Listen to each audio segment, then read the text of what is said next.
Bismillahirrahmanirrahim. Assalamualaikum warahmatullahi wabarakatuh. Alhamdulillahi rabbil alamin wal aqibatu lil muttaqin wala udwana illa 'alal dhalimin. Asyhadu an la ilaha illallah wahdahu la syarikalah wa asyhadu anna Muhammadan 'abduhu wa rasuluhu la nabiyya wa rasula ba'dah. Allahumma salli wa sallim wa barik ala sayyidina Muhammadin wa ala alihi wa sahbihi ajma'in. Alhamdulillah, para ikhwan sekalian dan akhwat di Jiron Barat maupun juga yang menyimak online, dan semoga kita senantiasa mendapat rahmat, ampunan, serta berkah dari Allah Subhanahu wa Ta'ala atas upaya usaha hadirnya kita untuk memakmurkan majelis ilmu, mengistiqomahkan diri dalam kebaikan, serta mengisi bulan Sya'ban ini di beberapa hari menjelang kita memasuki bulan mulia, bulan Ramadan. Mari kita biasakan diri, ya.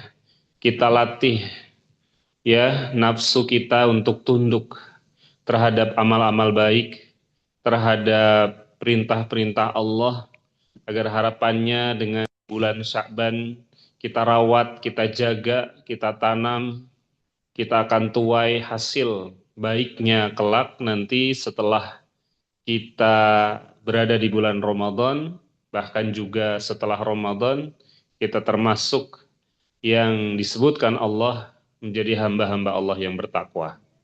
Apapun bentuk kesibukan, kesulitan, masalah, problematika dalam kehidupan, para ikhwan sekalian adalah bagian dari ujian Allah untuk meninggikan derajat kita, memuliakan kita nanti di surga, untuk menambah iman dan kedekatan kita pada Allah Subhanahu wa Ta'ala. Saya berdoa semoga Allah memudahkan urusan para ikhwan sekalian, memberkahi rizki dan juga keluarganya, melunasi hutang-hutangnya, serta juga mengistiqomahkan para ikhwan sekalian di jalannya Allah Subhanahu wa Ta'ala. Alhamdulillah, pada malam hari ini berbahagia sekali saya kembali bisa menyapa dan juga bersilaturahim dengan para ikhwan di Jiron Barat, ya. Jiron teristiqomah dalam melaksanakan taklim Jiron, dan semoga ini bisa terus kita jaga. Dan alhamdulillah, di saat kita bisa duduk nyaman, tenang, tadi sebagaimana juga telah disampaikan oleh Sahibul Bait, bahwa kondisi saudara-saudara kita di Gaza masih dalam keadaan belum aman, perjuangan kita pembebasan Masjidil Aqsa belum usai, belum tuntas, maka perjuangan kita untuk terus mengilmui diri, untuk mengistiqomahkan kita dalam ibadah, amal, juga akan terus kita lakukan insya Allah para ikhwan. Dan di satu sisi ada berbagai macam bukti-bukti yang telah Allah ungkap dan juga Allah tampakkan di dunia ini, betapa bobroknya peradaban Barat dan juga kelakuan ya Zionis Yahudi, dan insya Allah sesuai janjinya mereka akan Allah benamkan, Allah akan hancurkan sehancur-hancurnya, dan agama ini akan Allah tinggikan. Pertanyaannya bukan kapan waktunya, tapi apakah kita termasuk menjadi bagian di dalamnya atau tidak.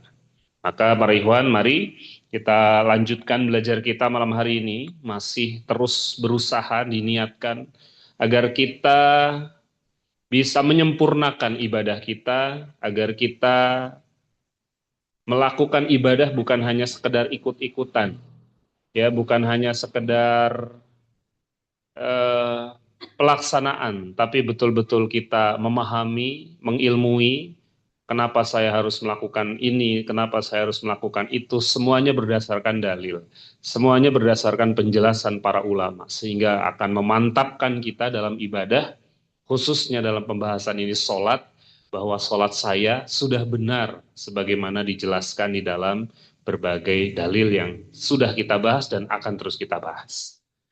Pak Ikhwan, bagaimana? Masih semangat? Siap ya? Ini Isya kita makin larut nih, ya, makin malam.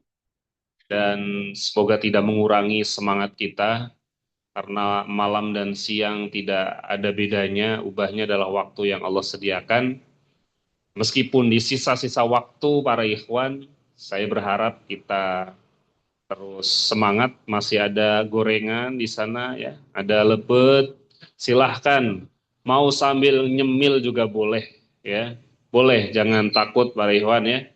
Yang penting jangan ditinggal tidur itu aja ya, capek-capek yakin pahalanya mah dapat insya Allah, tapi asa kumaha gitu ya. Saya udah menyampaikan menggebu-gebu gitu ya, di sana ada terdengar suara apa, ereking.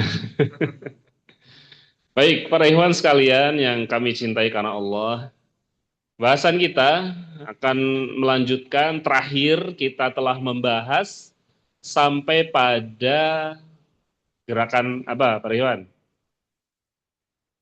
Kunut ya. Wah, kemarin ramai sekali kita bahas tentang kunut.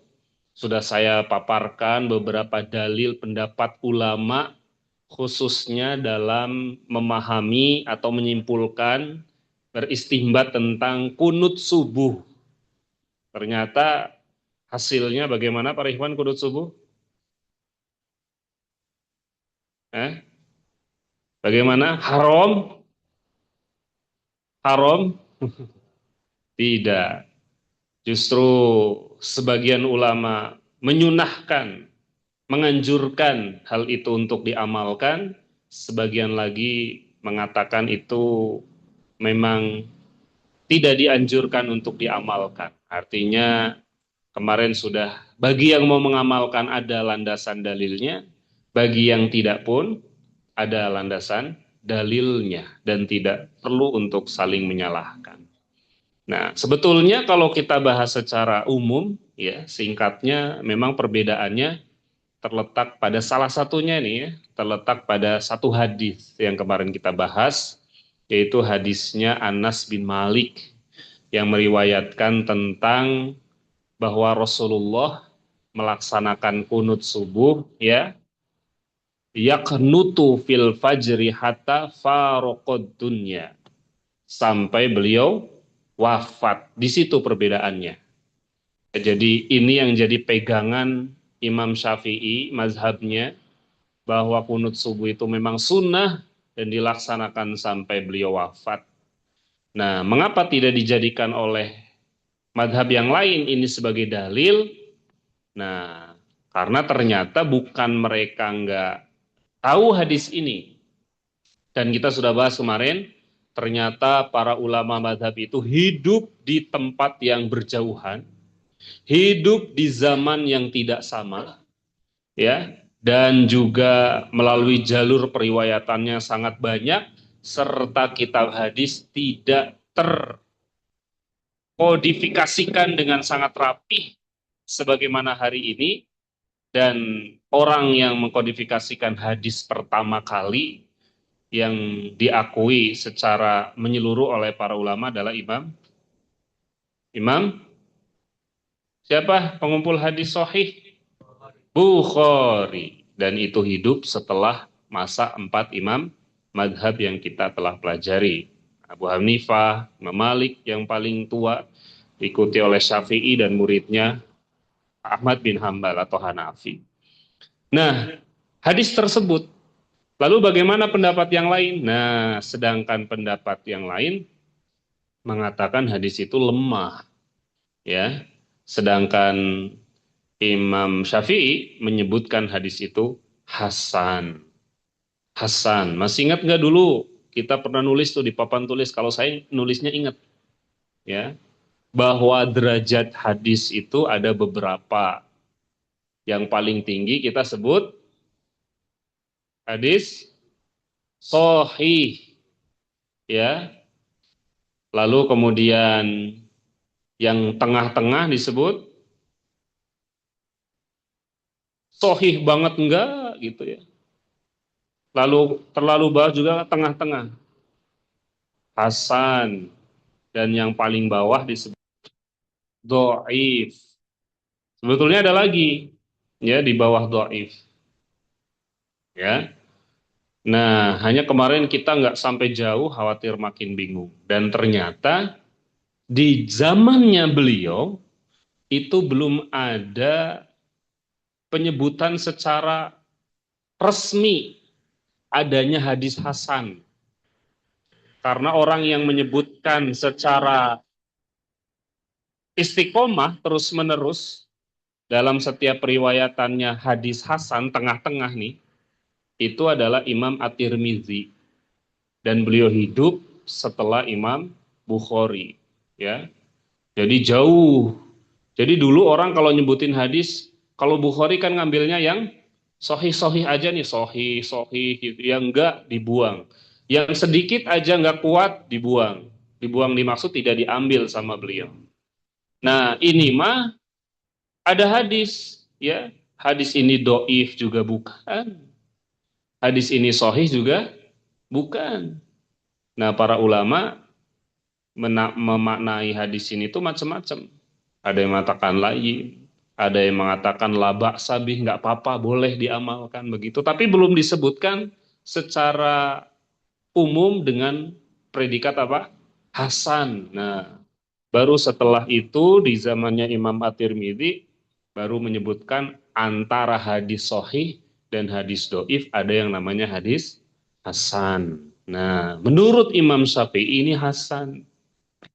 Ya, adapun menurut yang lain dhaif. Tapi sekali lagi ini ranahnya para ulama. Nah, itu kunut ya. Kunut subuh. Adapun kunut nazila, kunut witir dan lainnya tidak ada perbedaan pendapat. Para ikhwan sekalian, kita berlanjut ke hadis berikutnya.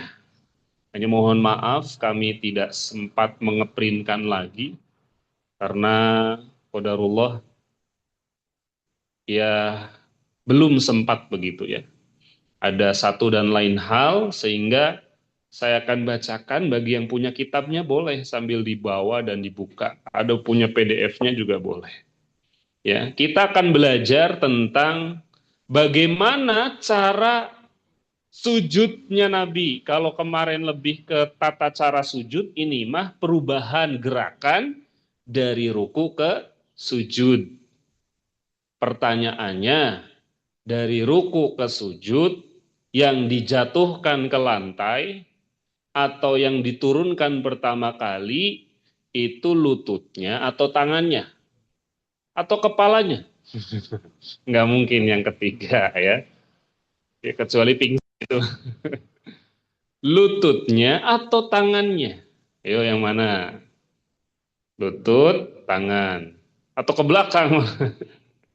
Suka pas mau sujud gini, suka mau jatuh gitu ya. Yuk kita bahas hadis tersebut disebutkan di dalam pembahasan berikutnya di bulan Muharram. Saya bacakan. Bismillahirrahmanirrahim. Terjemahkan ya para ikhwan. Wa an Abi Hurairah radhiyallahu anhu qala qala Rasulullah sallallahu alaihi wasallam. Nah, Rasulullah Shallallahu Alaihi Wasallam bersabda, "Ida apabila, udah makin pinter nih, semangat saya nih. Sajada sujud nih, mantap nih ya. Gak sia-sia kita ngaji. Sajada sujud, makanya tempat sujud tuh namanya sajadah. Tempat sholat namanya masjid untuk sujud. Sajada ahadukum salah seorang di antara kalian apabila sujud nih fala maka janganlah apa ini kecil banget tulisannya ya beruk. Nah ini mungkin agak asing ya. Ya beruk apa? Janganlah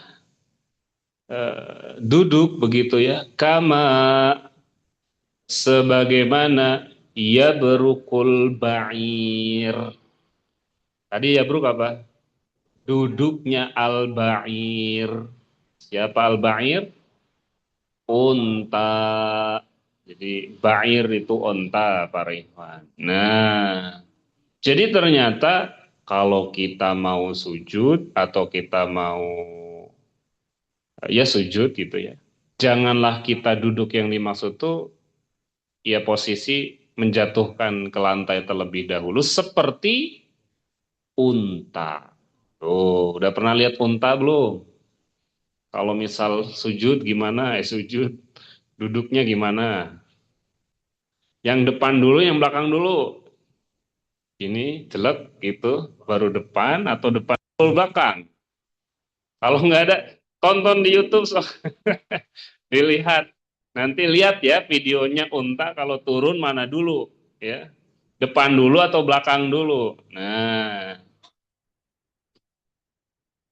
kalau tadi kan jangan duduk seperti duduknya unta, ya. Sebentar. Nah, ya. Wal yadho, dan hendaklah wado yadho, dia meletakkan yadaihi, kedua tangannya, qabla, sebelum, rukbatai, kedua lutut. Berarti menurut hadis yang ini, riwayat Abu Hurairah, jangan duduk seperti duduknya unta. Tapi hendaklah letakkan dulu apanya? Tangan dulu sebelum lutut. Oh. Jadi kalau tadi ada yang lutut dulu, ini mah justru memerintahkan pada kita untuk mendahulukan tangan sebelum lutut. Itu hadis yang pertama yang diriwayatkan oleh Abu Hurairah. Nah, Abu Hurairah jangan ditanya ya, beliau sahabat Nabi paling banyak meriwayatkan hadis. Sedangkan hadis yang kedua, yuk kita baca. Ini hadis dari Wa'il ibnu Hujr, sahabat Nabi juga. Ro'aitu, aku melihat, mantap, ya. Rasulullah sallallahu alaihi wasallam idza sajada wada'a, tadi apa? Meletakkan. Wada'a itu meletakkan. Rukbatai, apa tadi? Kedua lutut. Qabla yadai, kedua tangan. Akhrojahul arba'ah, ya dikeluarkan oleh imam yang empat. Fa'in di awali syahidan, dan pada hadis yang pertama syahidan, seorang saksi, ya, min hadisi Ibnu Umar, terhadap hadisnya Ibnu Umar radhiyallahu anhu, semoga Allah meridhoinya. Jadi maksudnya di hadis yang pertama itu juga yang tadi apa dulu? Tangan dulu daripada lutut. Sedangkan hadis yang kedua justru sebaliknya. Lutut dulu baru tangan. Aduh, begilir gitunya. Tadi mah katanya tangan dulu, sekarang mah lutut dulu. Jadi mana nih yang benar? Nah, para ikhwan, ini para ulama menarik sekali ketika membahas dua hadis ini dan kedua-duanya itu dinilai sahih. Bahkan ternyata nggak cuma dua, ada banyak periwayatan yang mendukung kuatnya kedua hadis tersebut. Intinya, mau itu lutut dulu atau tangan dulu, semuanya juga sama-sama kuat. Tapi yang menarik tuh yang hadis pertama nih. Kalau misalkan tadi jangan seperti unta. Kalau di bawah kan nggak bilang jangan seperti unta.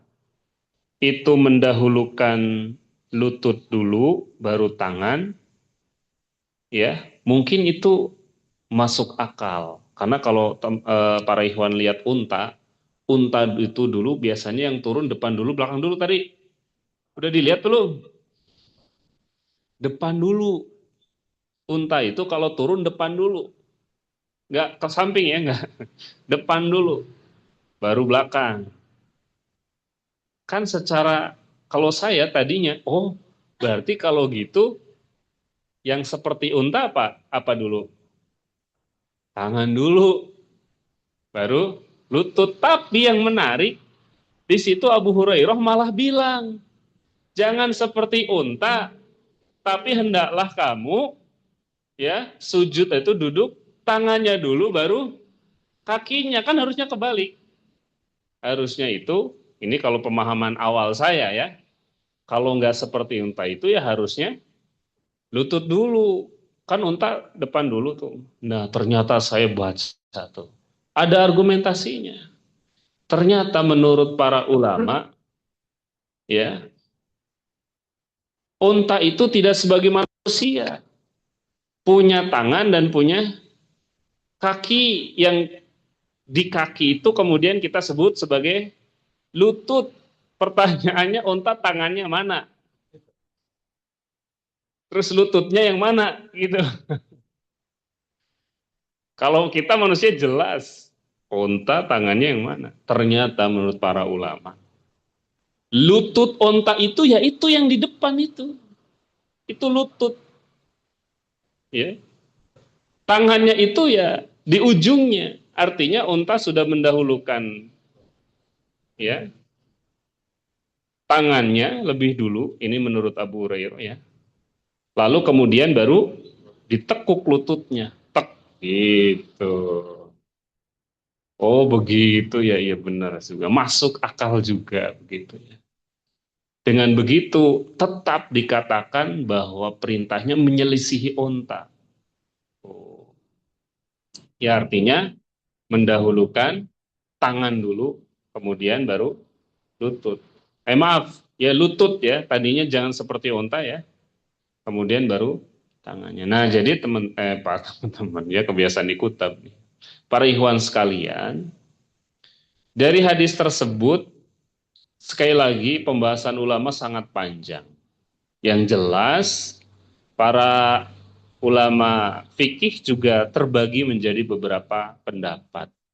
Yang pada intinya kedua-duanya menguatkan, baik itu yang tangan dulu maupun yang lutut dulu. Sebagai contoh, Imam Malik ya mengambil pendapat yang tangan dulu dibandingkan lutut. Ada yang menyebutkan bahwa itu disebabkan Rasulullah Shallallahu Alaihi Wasallam mengamalkan hal itu tatkala beliau sudah berada di usia senjanya, ya, karena sebab memang berat gitu ya lututnya atau sendi-sendinya, maka mudahnya adalah mendapatkan tangan daripada kedua lutut. Adapun ketika masih bugar begitu ya, beliau mendahulukan lutut daripada tangan. Ya wallahu a'lam. Berbagai spesifikasi ya spekulasi muncul. Tapi yang jelas dari keduanya tetap bisa dibenarkan. Nah, itu terjadi khilaf dan bukan ranah kita untuk menentukan mana yang paling benar karena memang kedua-duanya bisa diamalkan para ikhwan. Bagi yang memudahkan para ikhwan ya, barangkali kalau saya misal bisa secara mendahulukan lutut daripada tangan, tapi kalau ini misal dipaksakan ke orang yang sudah kakek-kakek begitu ya, mau lutut dulu, wah malah ngejenghak begitu. Ya, biasanya kan suka, oh, kalau nenek saya itu gendut tuh, yuk gede badannya. Sehingga beliau tuh kesulitan kalau lutut dulu, katanya kalau dijatuhkan ininya langsung kerasa ya. Sehingga harus tangan dulu pegangan. Aduh, kasihan juga ya kalau harus dipaksakan dengan hadis yang kedua tadi. Artinya perbedaan ini para ikhwan sesungguhnya adalah bentuk kasih sayang Allah. untuk memudahkan kita dalam ibadah. Coba seandainya ada hanya satu periwayatan, justru akan sulit, ya, menyulitkan umat. Jadi memang khazanah keilmuan ini, Masya Allah, semuanya adalah untuk kemaslahatan umat. Begitu ya. Jadi nggak perlu debat ya terkait hal tersebut. Mari kita berlanjut ke hadis berikutnya. Ini turun ya, turun untuk sujud. Sekarang bagaimana posisi, kalau kemarin posisi sujud sudah selesai kita, sekarang posisi duduk, kalau duduk iftirashi sudah kita, ya, maaf duduk, ya betul. Lalu yang berikutnya sekarang duduk akhir ya. Tapi ini lebih kepada posisi tangan harus bagaimana ketika kita berada di posisi tasyahud akhir. Nah, terus sudah ditulis sebetulnya di papan tulis tapi belum sempat diselesaikan. Kita baca bareng-bareng aja kayak tadi ya. Bismillahirrahmanirrahim. Wa an ibni Umar, terjemahkan. Dan dari Ibnu Umar radhiyallahu anhuma, meridoi keduanya. Siapa dengan siapa? Umar dan Ibnu Umar. Yang dimaksud siapa Ibnu Umar? Abdullah bin Umar, anaknya Umar bin Khattab. Ya, karena dua-duanya sahabat. Anhuma.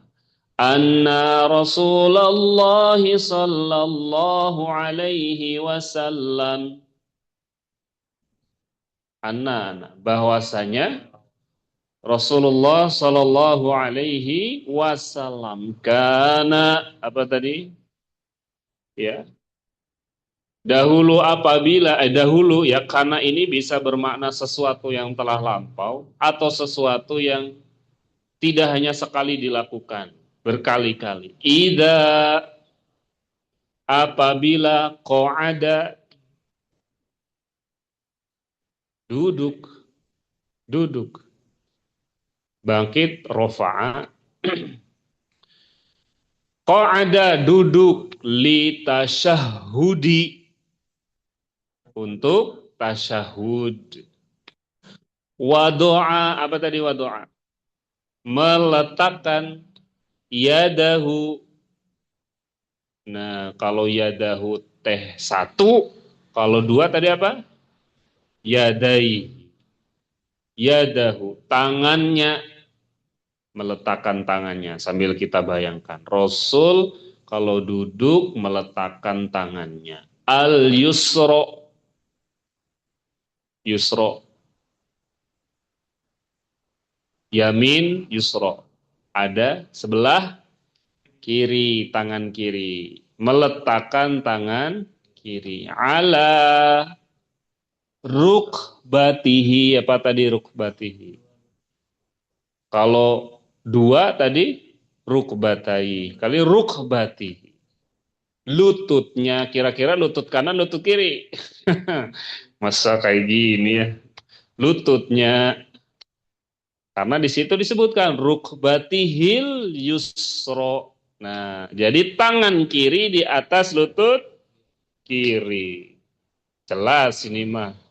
Semuanya sepakat itu dan tidak ada perbedaan pendapat. Kemudian wal yumna. Iya, yumna itu artinya kanan, yamin, yumna, kanan. Maksudnya yang dimaksud kanan itu apanya? Tangan.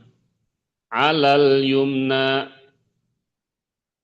di atas yang kanan, kanan di atas yang kanan, maksudnya tangan kanan berada di atas lutut yang kanan, tangan kiri di yang kiri, tangan kanannya. Yang jelas nggak mungkin, kalau silang pasti salah, nggak ada dalam riwayat. Ya, boleh kalau tarik itu sama mungkin bisa. Wa akoda, nah akoda, akad, ya apa? menggenggam, ya. Makanya kalau akad itu menggenggam. Wa aqoda salah satun. Berapa salah satu? Tiga. Apa yang salah satu wa khomsin 50. Khomsin itu 50. Maksudnya 53.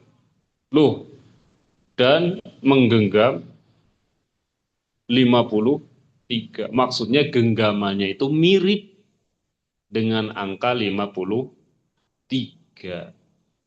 Gitu ya. 5 itu seperti ini, 3 itu gini, bukan. Bukan begitu, nggak ketemu. Nggak ketemu. Ini konteksnya ya bahasa Arab. Dan dari tadi saya memperhatikan, kalaupun bahasa Arab 53, 5 itu bulat, 3 itu seperti ini. Saya nggak mirip. Saya nggak mirip gitu ya. Tapi nanti kita ambil penjelasannya. Kemudian wa asyara, ini sudah jadi bahasa Indonesia nih, asyara. Ada bahasa itu asyara ya 10. Ini pakai asyara. Ada bahasa asyara. I isyarat. Nah, jadi itu isyarat, asyara ini bahasa Arab. Dan isyarat itu ya, maksudnya isyarat, beliau menunjukkan, memberi isyarat bi isba'ihi, ya, dengan jari sababa, telunjuk, memberi isyarat dengan jari telunjuk. Jadi bukan jari tengah, nggak ada. Jari manis atau jari kelingking nggak ada. Sesat itu pasti. Rawahu Muslim, hadis riwayat Imam Muslim fi riwayatin, dan di dalam riwayat yang lain ya, lahu, terkait hadis ini masih faqobado asabi'ahu, menggenggam seluruh jari-jari, kullaha, menggenggam seluruh jarinya. Wa asyara billati talil ibham, yaitu dan juga seluruh jari-jarinya menunjuk dengan jari yang ada di sebelah ibu jari. Ya maksudnya jari telunjuk. Ini nunjuk pakai ini. Nah ini hadisnya. Dan hadis ini nggak cuma satu, sekali lagi banyak. Riwayatnya juga banyak tentang bagaimana cara menelunjuk atau meletakkan tangan di atas. Yang kanan nih, yang kiri semuanya sama. Yang kanan nih. Nah, agar ringkas, saya buatkan beberapa ringkasannya. Kesimpulan ulama caranya, satu, yaitu dengan cara melingkarkan. Ini berdasarkan hadis ya dari sahabat Zubair bin Awam. Ibu jari dengan jari tengah kayak gini, dan melipat dua jari kelingking dan jari manis sehingga bentuknya seperti ini, membuat lingkaran. Begini boleh ya. Satu nih, cara satu. Lalu cara yang kedua, dengan menggenggam seluruh jari tadi dan meletakkan ibu jari di atasnya seperti ini. Kayak kita kalau mau takbir, takbir gitu. Seperti ini. Jadi begini boleh, begini juga boleh. Dalam riwayat lain ada juga yang menyebutkan ujung ibu jari ini menempel pada pangkal jari tengah seperti ini. Nah, satu begini boleh, begini juga boleh. Dan yang terakhir, ibu jari tidak digenggamkan, dibiarkan menghadap lurus bagaimana lurusnya jari telunjuk seperti ini. Ya, begitu para ikhwan ya. Mau dipakai yang seperti ini mangga, begini, begini, atau jari ibu jarinya tetap. Nah itu dari literatur yang saya baca. Dan ini nanti bisa dibacakan, tapi waktunya sepertinya tidak memungkinkan. Atau mau dibacakan? Langsung aja ya, nanti sebentar saya buka dulu. Nah ini dia. Nah itu cara nunjuknya. Sekarang, nih saya bacakan sedikit aja untuk meyakinkan referensi kita. Satu ada dari Imam Abu Hanifah. Beliau mengisyaratkan, ini jangan sampai kita salah ya, bahwa pendapatnya beda-beda. Kata Imam Abu Hanifah, dalam madhabnya ternyata ada dua cara. Cara yang pertama, madhab Hanafi berpendapat madhabnya nih, maaf, bukan dari beliau. Sunnahnya itu meletakkan tangan di atas paha kanan, tangan kiri di atas paha kiri. Jadi semua sepakat terkait gerakan tangan ini semua dihukumi sunnah, bukan menjadi syarat yang menyebabkan batal atau rusaknya sholat. Jadi tangan ini yang menjadi rukunnya itu adalah apanya? Duduknya, duduk tasyahudnya.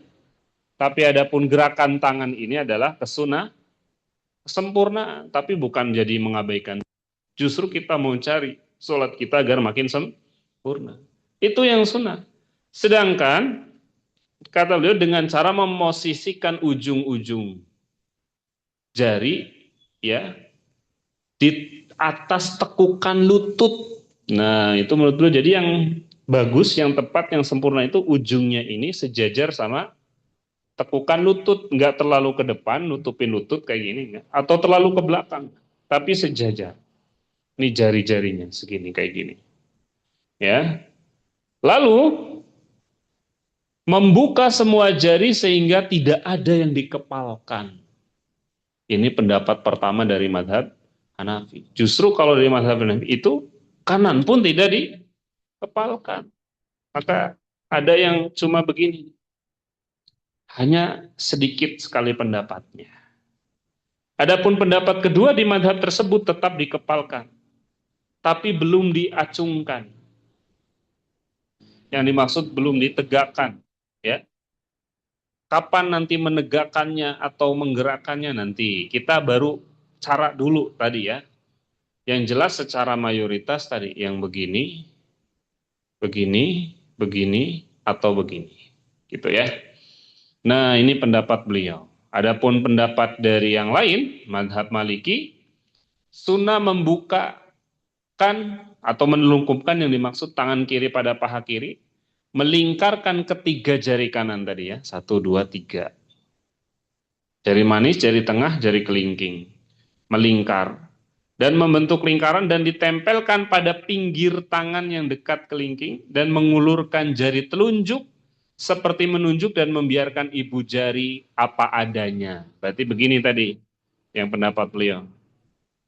Sedangkan Syafi'i dan Hambali itu seperti ini, membuat lingkaran cincin. Ada nanti yang seperti ini dan itu semua dari ayatnya. Nah, sekarang pertanyaannya apa bahasa Sunda gini teh? Utek-utek. Nah, kalau di Jawa mah utek main. Utek-utek. Nah, pertanyaannya benar nggak ya? Ada yang menyebutkan bahwa harus digerak-gerakan dan itu memang benar. Dalam hadis riwayat juga banyak disebutkan di antara bahwasanya Rasulullah ketika beliau tasyahud akhir menggerakkan jarinya. Hanya memang para hamba Allah, para ikhwan, hadis tersebut sangat mungkin untuk ditafsiri berbeda dan banyak versi. Karena tidak disebutkan secara rinci yang dimaksud Nabi menggerakkan ujung jarinya itu, telunjuk itu gerakannya seperti apa.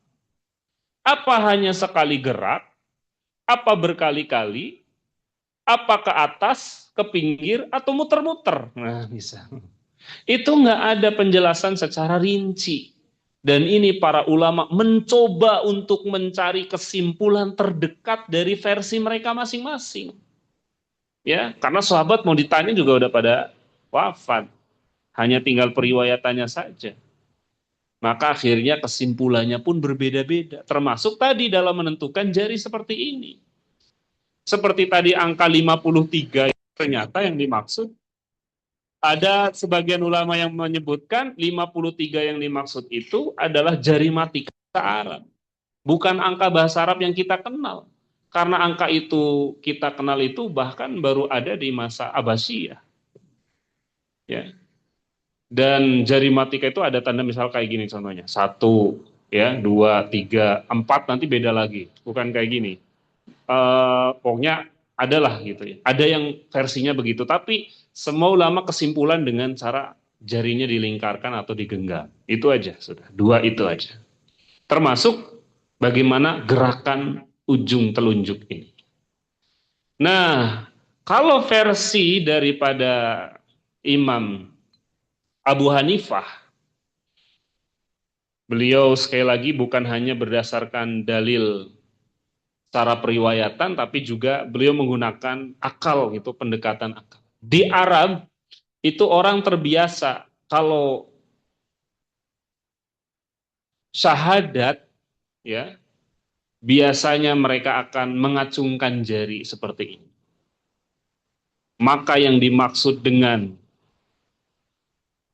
tasyahud itu menggerakkan jari, ini menurut versi beliau, adalah mengangkatnya ketika hanya pada bacaan asyhadu alla ilaha illallah. Misalkan contoh seperti ini ya, atau seperti ini tadi 2 versi, ada yang begini, ada yang begini, Imam Abu Hanifah, ya.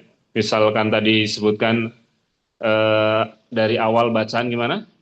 At-tahiyatu lillah wassalawatu watthayyibatu at-tahiyatul mubarakatus shalawatut thayyibah. Baru setelah asyhadu alla ilaha illallah diangkat tuh telunjuknya.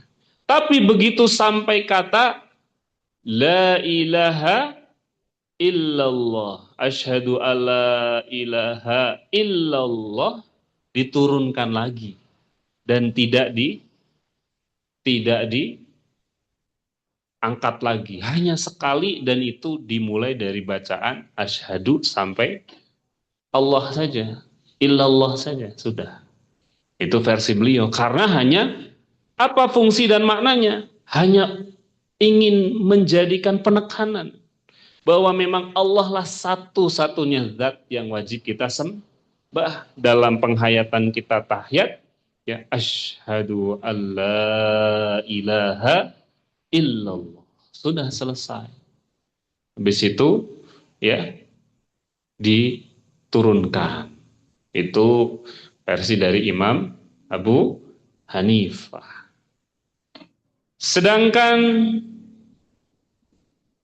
versi daripada Imam Syafi'i itu hanya dibentangkan atau ditelunjukkan atau diangkat hanya ketika pada bacaan la ilaha illallah. Jadi misal asyhadu alla ilaha illallah. Bedanya nggak diturunkan lagi kalau beliau. Dan ini terus berlangsung sampai nanti menjelang salam. Kalau di tahiyat awal ya sampai syahadat selesai. Paham? Ya, jadi illallah wa asyhadu anna Muhammadar Rasulullah. Terus tidak digerakkan sampai ujungnya. Min awalihi, ya,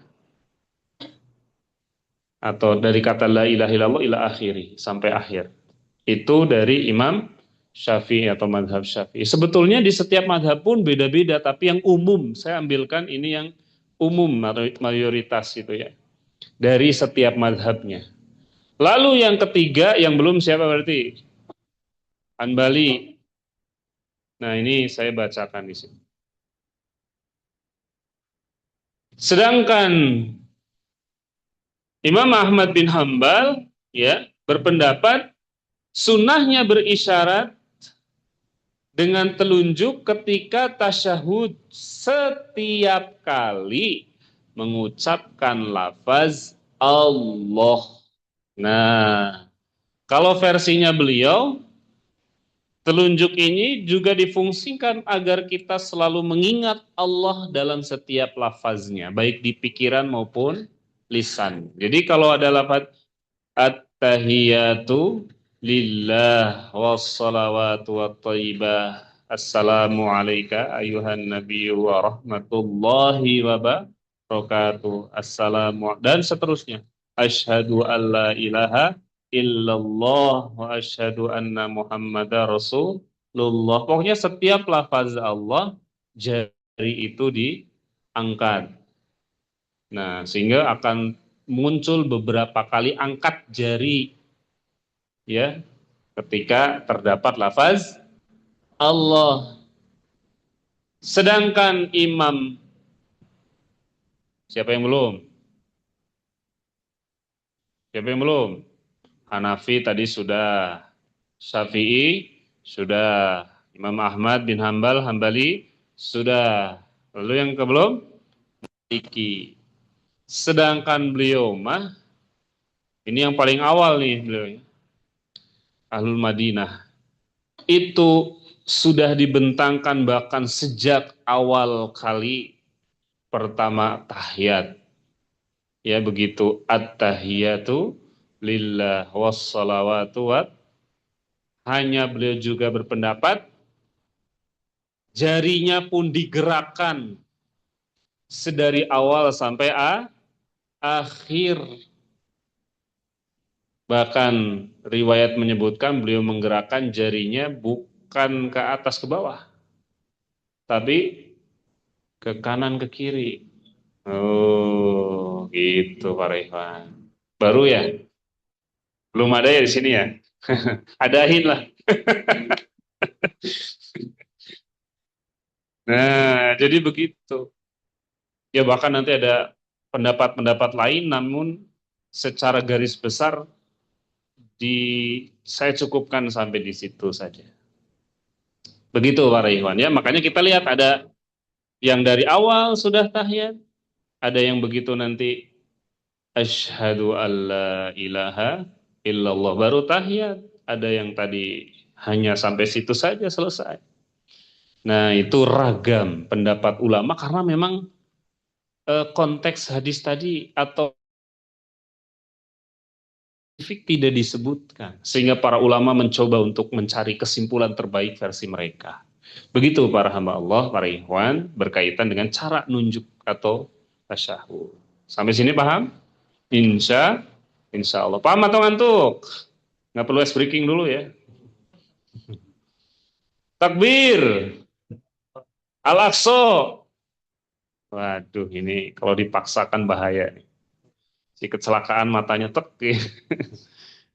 Nah, itu para hamba Allah. Dan selanjutnya, adapun hadis-hadis yang setelahnya ini mengajarkan kita pada riwayat-riwayat doa yang dibaca ketika tasyahud, ya, dari mulai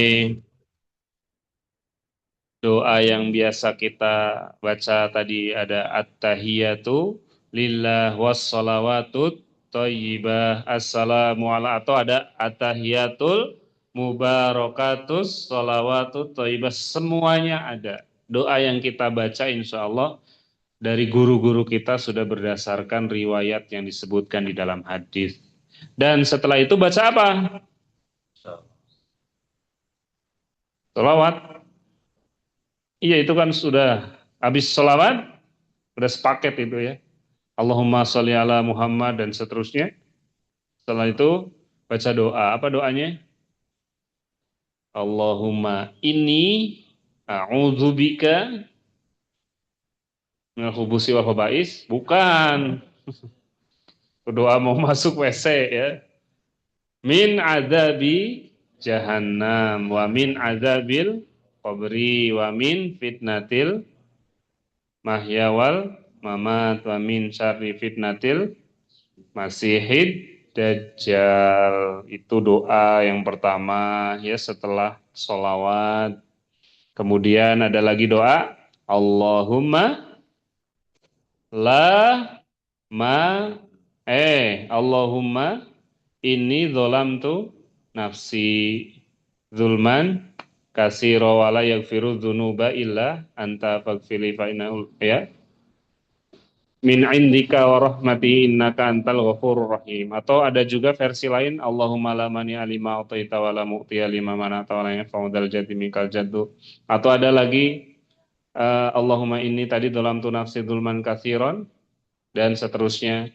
Ada lagi tambahannya Allahumma a'inni ala dzikrika wa syukrika wa husni ibadatik. Dan juga ada beberapa versi doa-doa yang lain yang tidak hanya satu yang Rasul sebutkan. Insya Allah lebih lengkap dan jelasnya kita akan sambung di pertemuan yang akan datang ya. Kita akan hadir lagi insya Allah. Kita akan lanjutkan pembahasan berikutnya tentang doa-doa tadi. Sekaligus kita akan masuk ya ke bab zikir setelah sholat ya. Zikirnya bagaimana? Apa astagfirullah, astagfirullah, astagfirullah. Atau ada yang astagfirullah. Li wali walidayya wali jamil muslimina wal muslimat wal mu'minina wal mu'minat ahya minhum wal amwat. Ya. Ada lagi Allahumma antas salam minka salam. Ada lagi yang Allahumma antas salam minka salam wa ilaika ya'udus salam wa hayyina rabbana bisalam wa adkhilnal jannata darussalam dan seterusnya. Insya Allah kita akan bahas di episode yang akan datang ya. Pastikan Pak Ridwan hadir untuk kita ngaji lagi. Siap? Insya Allah. Semoga Pak Ridwan sehat, sempat, kuat ya. Dan juga Allah izinkan untuk kita bisa bertemu dan sama-sama mencari ridho Allah Subhanahu wa taala. Demikian para ikhwan sekalian, mohon maaf atas segala hilaf dan salah. Ada hal-hal yang kurang berkenan, kesalahan dari kelemahan bodohan kami pribadi. Astagfirullahaladzim, alafu minkum. Billahi taufiq wal hidayah wa ridho wal inayah. Assalamualaikum warahmatullahi wabarakatuh.